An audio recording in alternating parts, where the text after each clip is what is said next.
From the T-Wolves getting booed in their own arena, Fred VanVleet booing the refs in his own way, to Embiid's professionalism being questioned by his own franchise, these are the top moments from this week in the NBA.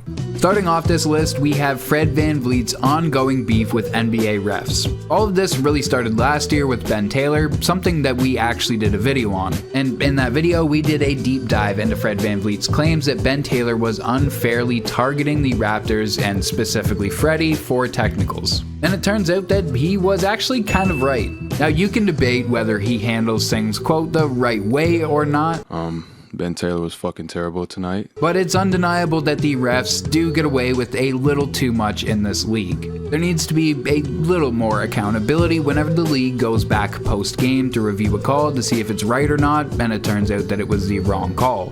I understand that the refs do have it hard. It's difficult getting a play right directly in the moment and when you're on the floor, but that's not an excuse for making no actions whenever a ref makes the wrong call.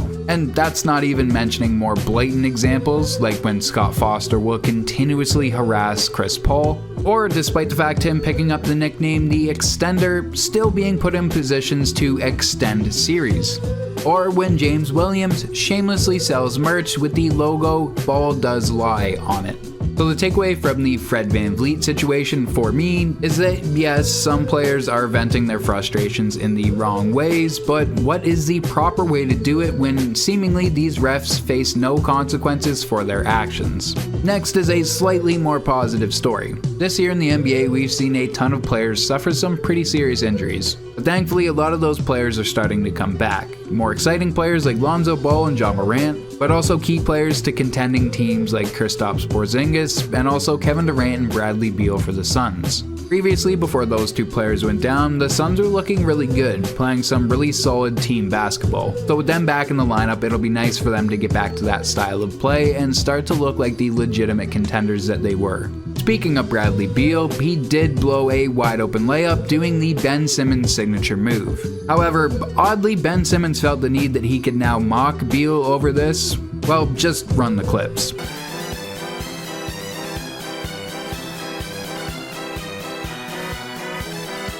This week, Angel Reese had both LiAngelo and Lonzo Ball on her podcast. Eventually, the conversation got around to LiAngelo and his desires to want to get back into the G League, to which Lonzo respectfully said, no, you need to go overseas, revamp your career, and get teams excited over here for your potential.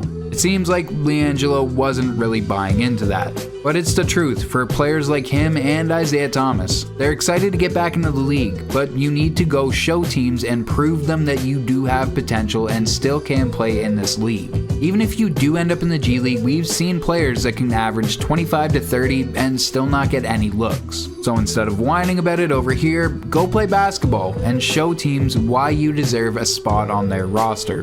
Now moving on to talk about the NBA Cup. And maybe group play is done, I don't really know, still unclear, but does anybody really know how this tournament works? Let's just talk about Joel Embiid, where it seems like his professionalism is being questioned by the 76ers staff. This comes on the heels of a leaked team private meeting where it seems like Maxey was calling out Embiid for his lack of leadership on the team. This is pretty unsurprising because we've seen Embiid throw just about everybody, maybe even the towel boy, under the bus at this point. Whenever things go wrong, it's never his fault. There is absolutely zero accountability in Joel Embiid's career, and really that's probably the last hump that he has to get over to truly be a great player, or hell, even make a conference finals.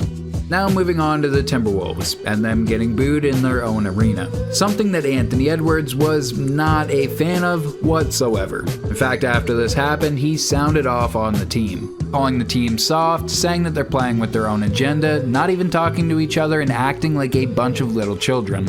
And this brings up a couple questions. Did the Knicks trade really mess up their chemistry, or was there any chemistry there to even begin with? When you look back last year, Rudy definitely overperformed. And now going into this year, you're seeing the true Rudy Gobert, but also he could be partially responsible for the horrible chemistry in the locker room. This wouldn't be his first time causing locker room issues, and during their most recent game against the Raptors, it definitely seemed like there was some friction between both Rudy and Julius Randle. So we'll see how it goes, but I think that the Knicks trade and really just the initial Rudy Gobert trade is really going to come back to bite this team.